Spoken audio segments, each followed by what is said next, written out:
Hi, hello, ನಮಸ್ಕಾರ. ಹೇಗಿದ್ದೀರಾ ಎಲ್ಲರೂ? ಚೆನ್ನಾಗಿದ್ದೀರಾ ಅಂತ ಭಾವಿಸ್ತೀನಿ. ಸ್ನೇಹಿತರೆ, IPC 498A, ಅದರಲ್ಲೂ ಫಾಲ್ಸ್ IPC 498A ಬಗ್ಗೆ ನಿಮಗೆ ನಾನು ಮಾಹಿತಿ ಕೊಡ್ತಾ ಬರ್ತಾ ಇದ್ದೀನಿ. ಆದರೆ ಸ್ನೇಹಿತರೆ, ಈ ಕೆಲವ್ರಿಗೆ ನನಗೆ ಹೇಳ್ತಾ ಇರೋ ವಿಚಾರ ಗೊತ್ತಿರಲಿಕ್ಕಿಲ್ಲ. ಇವತ್ತು ತಿಳಿಸ್ಕೊಡ್ತೀನಿ ನಾನು. ಈ ಸಿನಿಮಾ ಇಂಡಸ್ಟ್ರಿ ಯಾವಾಗ ಸ್ಟಾರ್ಟ್ ಆಯಿತು ಅವಾಗಿಂದ ಕ್ಲೈಮ್ಯಾಕ್ಸಲ್ಲಿ ಹೀರೋ ವಿಲನ್ಗೆ ಹೊಡಿಲೇಬೇಕು, ವಿಲನ್ನು ಸಾಯಲೇಬೇಕು, ಅಥವಾ ವಿಲನ್ನು ತಪ್ಪಾಯಿತು ಅಂತ ಒಪ್ಕೊಳ್ಳೇಬೇಕು. ಈ ರೀತಿ ಸಿನಿಮಾಗಳನ್ನ ನಾವು ಈಗಾಗಲೇ ಸಾಕಷ್ಟು ನೋಡಿದ್ದೀವಿ, ಕತೆ ಕಾದಂಬರಿಗಳಲ್ಲಿ ನೋಡಿದ್ದೀವಿ. ಆದರೆ ಈ ದುಷ್ಟರು ಗೆದ್ದಿದ್ದು ಇತಿಹಾಸದಲ್ಲಿಲ್ಲ, ಶಿಷ್ಟರು ಸೋತಿದ್ದು ಇತಿಹಾಸದಲ್ಲಿಲ್ಲ. ನ್ಯಾಯಕ್ಕೆ ಯಾವತ್ತು ಜಯ ಅನ್ನೋಂಥದ್ದನ್ನ ಮಾತನ್ನ ಈಗಾಗಲೇ ನಾವು ಕೇಳ್ತಾ ಇರ್ತೇವೆ. ಈ ಸಿನಿಮಾಗಳಲ್ಲಿ ನೋಡ್ತಾ ಇರ್ತೀನಿ ಅವಾಗ ಸತ್ಯಕ್ಕೆ ಯಾವತ್ತೂ ಸೋಲಿಲ್ಲ. ತಮ್ಮ ಗಮನಕ್ಕೆ ಈಗಾಗಲೇ ಬಂದಿರುತ್ತೆ. ನಾನು ಜಾಸ್ತಿ ಏನು ಹೇಳಕ್ಕೆ ಹೋಗಲ್ಲ. ಇವನು ಯಾರಪ್ಪ ವಿಷಯ ಹೇಳಾದ್ಬಿಟ್ಬಿಟ್ಟು ಬೇರೆ ಏನೇನೋ ಹೇಳ್ತಾನೆ ಅಂತೆಲ್ಲ ದಯವಿಟ್ಟು ಅನ್ಕೋಬೇಡಿ. ಸ್ನೇಹಿತರೆ, ವಿಷಯಕ್ಕೆ ಬರ್ತೀನಿ. ಈ IPC 498 ಕಂಪ್ಲೇಂಟ್ ಏನಿದೆ, ದೂರುದಾರರು ಬರವಣಿಗೆ ರೂಪದಲ್ಲಿ ಠಾಣೆಗೆ ತರುವಂತಹ ಕಂಪ್ಲೇಂಟ್ ಏನಿದೆ, ಅದು ಶತಮಾನದಿಂದಲೂ ಈ IPC 498 ಅನ್ನೋದು ಯಾವಾಗ ಸೃಷ್ಟಿಯಾಯಿತು ಅವಾಗಿಂದನೂ ಬರಹದೇನಿರುತ್ತೆ ಅದು ಒಂದೇ ರೀತಿ ಇರುತ್ತೆ. ಕುಡ್ಕೊಂಬಂದು ಹೊಡೆಯೋನು, ಮಾನಸಿಕ ದೈಹಿಕ ಹಿಂಸೆ ಕೊಡೋನು. ಫಸ್ಟ್ ಆಫ್ ಆಲ್ ತಿಳ್ಕೊಳ್ಳಿ ಸ್ನೇಹಿತರೆ, ಈ ಮಾನಸಿಕ ದೈಹಿಕ ಹಿಂಸೆ ಅಂದರೆ ಏನು ಅನ್ನೋಂಥದ್ದು ಈವರೆಗೂ ಆ ಕಂಪ್ಲೇಂಟ್ ಬರೋರಿಗೆ ಗೊತ್ತೇ ಇರೋದಿಲ್ಲ.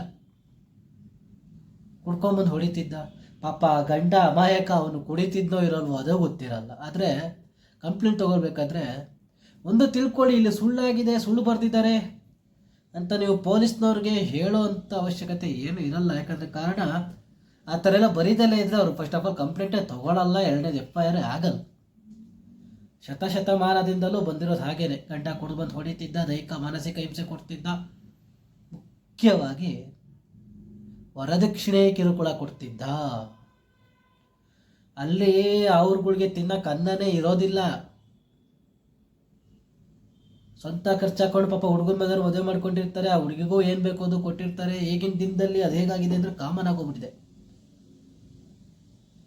ಅದು ಪ್ರತಿಯೊಬ್ಬರಿಗೂ ಈಗಾಗಲೇ ಗೊತ್ತಿದೆ. ಈಗ ಮೊನ್ನೆ ಯಾವುದೋ ನಾನು ರೀಲ್ಸ್ ನೋಡ್ತಾ ಇದ್ದೆ, ಒಂದು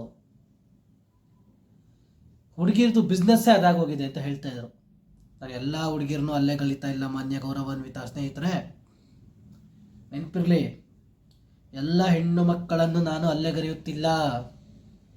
ಕೆಲವು ಈ ದುಷ್ಟ ಹೆಣ್ಣು ಮಕ್ಕಳೇನಿದ್ದಾರೆ ಅವ್ರಿಗೆ ಮಾತ್ರ ಈ 498 ಲೀಗಲ್ ಟೆರರಿಸಮ್ ಮಾಡೋಕ್ಕೋಸ್ಕರ ಯಾರು ಬಳಸ್ಕೊತಾ ಇದ್ದಾರೆ ಅವರಿಗೋಸ್ಕರ ಅಷ್ಟೇ ನಾನು ಹೇಳ್ತಾ ಇರೋದು. ಕಾಮನ್ ಆಗೋಗ್ಬಿಟ್ಟಿದೆ ಅವ್ರಿಗೆಲ್ಲ. ವರದಕ್ಷಿಣೆ ಅಲ್ಲಿ ತಿನ್ನಕ್ಕೆ ಅನ್ನನೇ ಇರೋದಿಲ್ಲ, ವರದಕ್ಷಿಣೆ ಕಿರುಕುಳ ಕೊಟ್ಬಿಟ್ಟು ಎಲ್ಲಿಗೆ ಕಳಿಸೋದು ಅವ್ರನ್ನ ಹೋಗಲಿ? ಅದು ಮಾನ್ಯ ಗೌರವಾನ್ವಿತ ನ್ಯಾಯಾಲಯಕ್ಕೂ ಗೊತ್ತಿರುತ್ತೆ. ಆದರೆ ಹೆಣ್ಮಕ್ಳ ಪರ ಕಾನೂನು ಇರೋದ್ರಿಂದ ಹಾಗೆ ಹೇಳ್ತಾರೆ. ಆದರೆ ಅದು ನಿಲ್ಲೋದಿಲ್ಲ. ಪ್ರತಿಯೊಂದಕ್ಕೂ ಒಂದು ತಿಳ್ಕೊಳ್ಳಿ ಮಾನ್ಯ ಗೌರವಾನ್ವಿತರೆ, ಕಂಪ್ಲೇಂಟು ಏನಾದರೂ ಇರಲಿ ಅಥವಾ ಚಾರ್ಜ್ ಶೀಟ್ ಏನಾದರೂ ಇರಲಿ, ಆದರೆ ಪ್ರತಿ ಸಾಲಿಗೂ ಸಾಕ್ಷ್ಯಾಧಾರ ಮಾನ್ಯ ನ್ಯಾಯಾಲಯಕ್ಕೆ ಬೇಕೇ ಬೇಕು. ಸರಿಯಾದ ಲಾಯರ್ನ ಇಟ್ಟು, ಸರಿಯಾದ ಅಡ್ವೊಕೇಟ್ನ ಇಟ್ಟು ಕೇಸ್ ನಡೆಸಿ. ಫಾಲ್ಸ್ FIR ಅಥವಾ ಫಾಲ್ಸ್ ಚಾರ್ಜ್ ಶೀಟ್ ಯಾವತ್ತೂ ನಿಲ್ಲಲ್ಲ. ಈಗಾಗಲೇ ನಂದು ಬಯೋ ಚೆಕ್ ಮಾಡಿ ನೋಡಿ, ನನ್ನ ಲೈಫಲ್ಲಿ ನಡೆದಿರೋ ಅಂಥದ್ದೇ ನಾನು ನಡೆಸ್ತಾ ಇರೋ ಹೋರಾಟ ಏನು ಅನ್ನೋದು ಈಗಾಗಲೇ ನಿಮ್ಮ ಗಮನಕ್ಕೆ ಬಂದಿರುತ್ತೆ, ಆಲ್ಮೋಸ್ಟ್ ನೋಡಿರ್ತೀರ.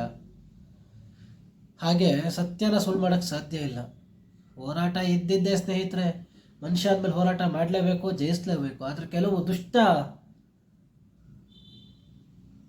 ಹೆಣ್ಣು ಮಕ್ಕಳೇನಿರ್ತಾರೆ ಅವ್ರ ವಿರುದ್ಧ ಇನ್ನು ಹೆಚ್ಚಿಗೆ ಹೋರಾಟನೇ ಮಾಡಬೇಕಾದ ಪರಿಸ್ಥಿತಿ ಬರುತ್ತೆ. ತಲೆ ಕೆಡಿಸ್ಕೊಳ್ಳೋ ಅವಶ್ಯಕತೆ ಇಲ್ಲ. ಕಷ್ಟ ಮನುಷ್ಯಕ್ಕೆ ಬರ್ತಲ್ಲ, ಮರಕ್ಕೆ ಬರುತ್ತೇನ್ರಿ? ಯಾವಾಗಲೂ ನೆನಪಲ್ಲಿ ಇಟ್ಕೊಳ್ಳಿ. ಹೆಚ್ಚಿನ ಮಾಹಿತಿ ಮುಂದಿನ ಸಂಚಿಕೆಯಲ್ಲಿ ಕೊಡ್ತೀನಿ.